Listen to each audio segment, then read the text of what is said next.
I am particularly proud and happy about the young filmmakers, actors, singers, writers, producers that are coming up behind my generation. In particular, Barry Jenkins. Young people understand this young man made 10, 15, 20 short films before he got the opportunity to make Moonlight. So never give up. Without commitment, you'll never start. But more importantly, without consistency, you'll never finish. It's not easy. If it was easy, there'd be no Kerry Washington. If it was easy, there'd be no Taraji Henson, P. Henson. If it were easy, there'd be no Octavia Spencer. But not only that, if it were easy, there'd be no Viola Davis. If it were easy, there'd be no Michael T. Williamson, no Stephen McKinley Henderson, no Russell Hornsby. If it were easy, there'd be no Denzel Washington. So keep working. Keep striving, never give up, fall down 7 times, get up 8. Ease is a greater threat to progress than hardship.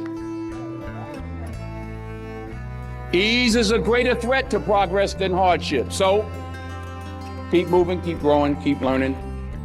See you at work. Put God first. Put God first in everything you do. Everything that you think you see in me, everything that I've accomplished, everything that you think I have, and I have a few things, everything that I have is by the grace of God. Understand that. It's a gift.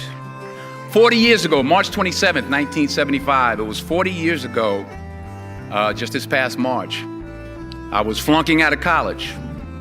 I had a 1.7 grade point average. I hope none of you can relate. I had a 1.7 grade point average. I was sitting in my mother's beauty shop. They still call it beauty shops now? What they call it now? Yeah, I was sitting in the beauty parlor. I was sitting in my mother's beauty parlor, and I'm looking in the mirror, and I see behind me this woman under the dryer. And every time she looked up, every time I looked up, she was looking at me, just looking me in the eye.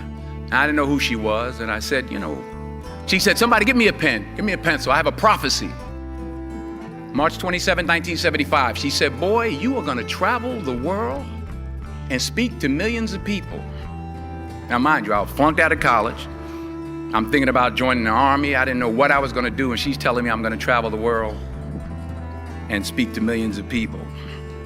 Well, I have traveled the world, and I have spoke to millions of people.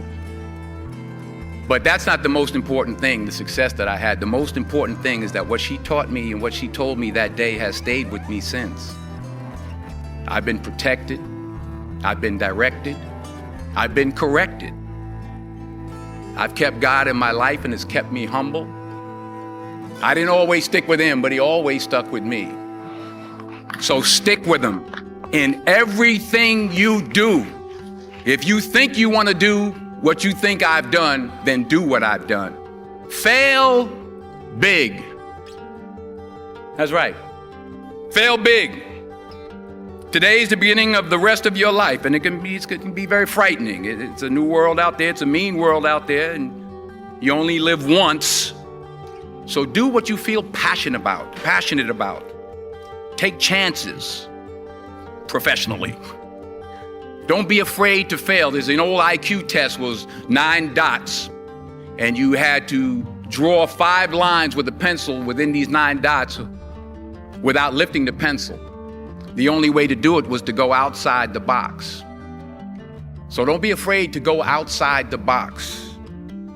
Don't be afraid to think outside the box. Don't be afraid to fail big, to dream big. But remember, dreams without goals are just dreams, and they ultimately fuel disappointment. So have dreams, but have goals, life goals, yearly goals, monthly goals, daily goals. I try to give myself a goal every day. Sometimes it's just to not curse somebody out. Simple goals, but have goals. And understand that to achieve these goals, you must apply discipline and consistency. In order to achieve your goals, you must apply discipline, which you have already done, and consistency every day, not just on Tuesday and miss a few days. You have to work at it every day. You have to plan every day. You've heard the saying, we don't plan to fail, we fail to plan. Hard work works. Working really hard is what successful people do. And in this text, tweet, twerk world that you've grown up in, remember, just because you're doing a lot more doesn't mean you're getting a lot more done.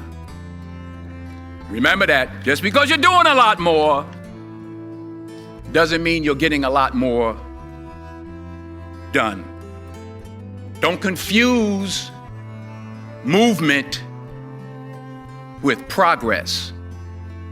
My mother told me, she said, yeah, because you can run in place all the time and never get anywhere. So continue to strive, continue to have goals, continue to progress. Never see a U-Haul behind a hearse. I'll say it again. You'll never see a U-Haul behind a hearse. I don't care how much money you make, you can't take it with you. The Egyptians tried it. They got robbed. That's all they got. You can't take it with you. And it's not how much you have. It's what you do with what you have.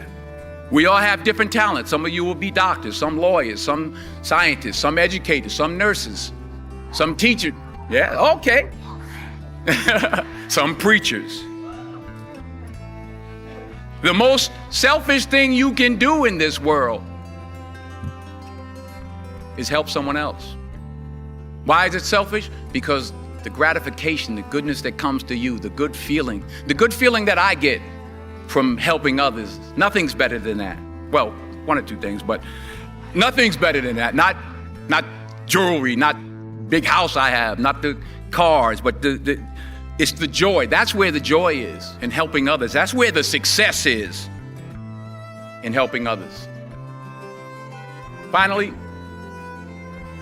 I pray that you put your slippers way under the bed tonight, so that when you wake up in the morning, you have to get on your knees to reach them. And while you're down there, say thank you for grace. Thank you for mercy. Thank you for understanding. Thank you for wisdom. Thank you for parents. Thank you for love. Thank you for kindness. Thank you for humility. Thank you for peace. Thank you for prosperity. Say thank you in advance for what's already yours. It's how I live my life. That's why I am, one of the reasons why I am today. Say thank you in advance for what is already yours. True desire in the heart for anything good is God's proof to you, sent beforehand to indicate that it's yours already.